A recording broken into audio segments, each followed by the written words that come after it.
the only round yard I'm going to have at this stage. I set it up last night, but as you can see, Monty's knocked it all over. And I'm not going to bother picking it all up. Small, but it'll do. Gotta do what you gotta do. It's bloody freezing, but today we are in work mode. Today is the first day of ridden work, and I plan to do about 10 minutes of walking every day, about 7 days, maybe a little bit longer. Then introduce the trot work for a couple of weeks, then do canter work for a little bit after that. I'm trying to follow a couple of resources. I have some books on getting horses fitter and making them enjoy their work more, which is about really just doing the easiest thing for them right now. Are you ready? Hey? Are you ready to go for a ride? Oh. What are you doing? Go for a ride? Oh, so pretty. Now that's what I'm talking, saddle fit. Finally, something that fits. Something that sits perfectly. And all these weeks of doing stuff with him to build his top line is working. Yes! Saddle fitter, an excellent saddle fit, which is my special needs saddle because it's strictly just his saddle because it's a bit wonky donkey from all the other things and just the way that he is anyway. And we're ready to go for a little ride. And we're ready to ride. I've got his quarter sheet on because it's bloody cold and I don't like riding in this cold. And I know the horses don't like it either, getting out of their warm pajamas. Not gonna lie, I didn't really feel like riding today, and I always feel like a burden to my horse, like I'm too fat or too heavy or I'm working him too hard or, you know, all those spiraling thoughts. I'm being honest with you because I want to expose myself and heal myself, and this is one of the ways that I can do that is to talk about it. So I've put no pressure on myself. I'm just going for a 10-minute walk. That's all we have to do. I'm trying to stay disciplined and actually do it so that I can get my horse fitter, better, and all of that. And I also remind myself that the people that don't like me and that I don't like them and terrible horse people are riding every single day and really hard, and they're getting ahead of me. That sounds really terrible because it sounds like comparison, but it's really just keeping myself in the reality of the world, like consensus reality. And I just need to, yes, go at my own pace, but I also need to have some boundaries with myself to actually get myself to do these things, because it is a mundane task that takes me out of all the stresses of life, and it's good for me.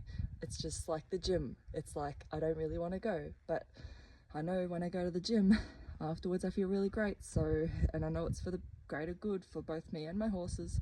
So I'm always trying to be a realist here, but also I'm not trying to put any pressure on myself either. Disclaimer, this is what works for me and my brain, and I'm sharing this to see if anyone wants to take that and use that for themselves as well. And also because that is the struggle of being a horse person, full-time job, and I run spiritual classes and I go to fitness classes and I do expos and demonstrations at churches and centres, and like I run a pretty busy schedule. I'm also trying to start a business and all that sort of stuff as well. So hard work to keep up with it, but this is one of the things that gives back to me and helps me to slow down and stress less. Also, the slower I am to do things, the more that the horse has to learn patience, and the less likely they are to get flighty and hot because I'm in such a chill mode, and that's called co-regulation. I just did his stretches. And yeah, so doing things slow and taking your time is like the best thing you can do for horses and yourself. I'm gonna video you because you're looking for a treat and you did a really good park, huh? Really good at parking, aren't you? Oh no, not yet. You can learn some patience.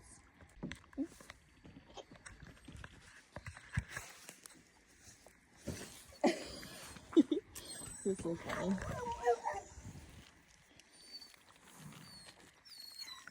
And that's how you teach patience. Again, patience and being slow means that we're not really going to be in a rush to walk off. And I haven't ridden him for God knows how long, but I trust him and I know that I can pull him out whenever and wherever I want. So I trust him, so I can do anything. But the first thing I do when I get on, other than sit here for a little bit before I ask him off, is I also practice our leg yielding. So I want control with my legs of his fronts and his back legs. So I'll move them around so that he is used to my legs on and do walk, stop, and then eventually he stops being hot to the leg and stops running away from my leg and starts to accept the aid. Sometimes this is all we do. And then we take the legs off and back her up. Good.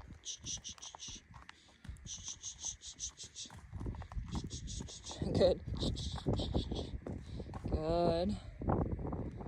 Yeah, good job. And we want the other one on. I just want your back legs, that's it. Good.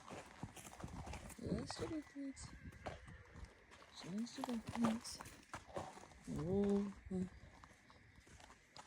Just the front. Good. Yes. Good. Yes. Oh, it's so good. Oh, he's so good. That's sometimes all we do. He's a very smart horse and he gets ahead of himself. He anticipates things,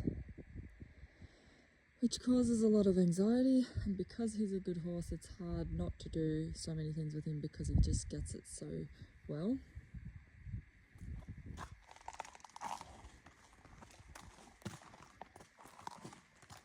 I don't want the forward, I just want the side. Good. And I just want him to respond to my leg. That's it. And that gets him a little bit more comfortable. Like now I can actually put my legs on him without him feeling like he's going to shoot off from underneath me. And that was 10 minutes of just walking and learning and re-establishing my leg aids with him.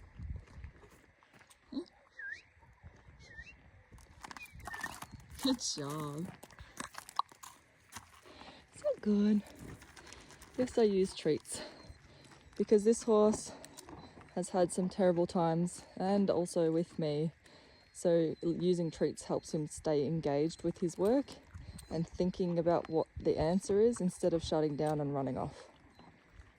Bunny, are you gonna do smile? Smile! Smile!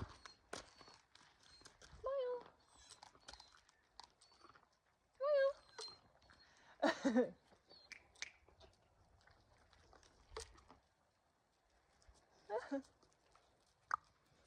So good.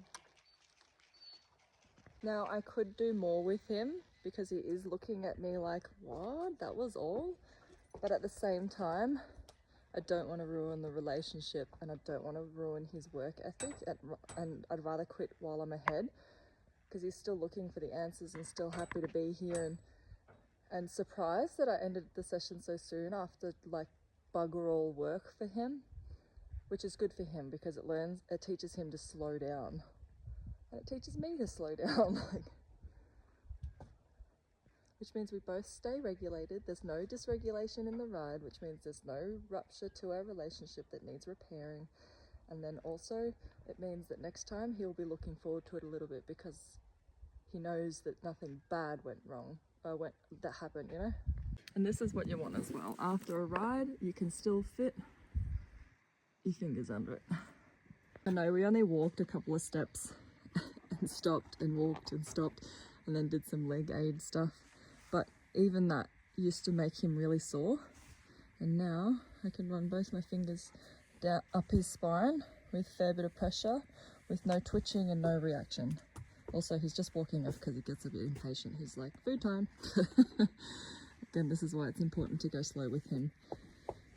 Yeah, so it should be Nice to touch. And I'm aware that we've got a dip here, which can be from not sitting on his bum, and it also can be a whole bunch of other things, but we figured it's basically from the saddle fit and also the way that he eats all day, every day in the paddock. And then obviously doing a little bit of walk today. We're going to eventually get that filled out because he's been out of work for quite a few months now and had terrible saddle fit that caused a lot of problems before that, which he didn't realise until it was too late. And then we've had to rehab all of that and, you know, so on and so forth, what happens with horses. But with just walking, we are teaching him relaxation. Eventually we'll walk over poles to get his belly to come up and engage his core. And then we'll build more muscle. So a lot of that stuff is muscle related because he was so sore for so long, without really knowing what the cause was and what was going on. It was a very big mystery. I just couldn't, you know, anyways. So yeah, obviously he's not as fat as I'd like him, but in the sense of body score, he's basically, I don't know, like a 3 or something, moderate is what they would call it. But yeah, today was good. Repeat it exactly the same tomorrow for a whole week, maybe 2 weeks before we start trotting. Yeah. Another reason I only walked around the sheds and did what I did was also because, like I said the other day, with dealing with separation anxiety, I don't want to go too far and make them feel like we're gone forever and they're alone and all that sort of stuff. So I stayed around here so they got used to me just being here and doing the thing. And then obviously now they've calmed down a little bit more and standing in the corner. Monty's just having a little bit of a pick while I put him back. And then, yeah, eventually we can venture out further and further. But right now we will stay around here because it's outside of the paddock and it gives them that little tiny bit of stress to work through and start building a better stress tolerance.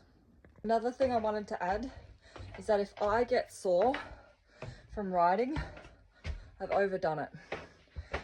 I have osteoarthritis in my spine, so I do struggle with that and the cold, but I'm building muscle through other fitness classes and stuff and working out every day to build my muscle and get me fitter for riding. If I'm getting sore, I'm putting too much workload on the horse and myself, and I need to build myself and my muscles back up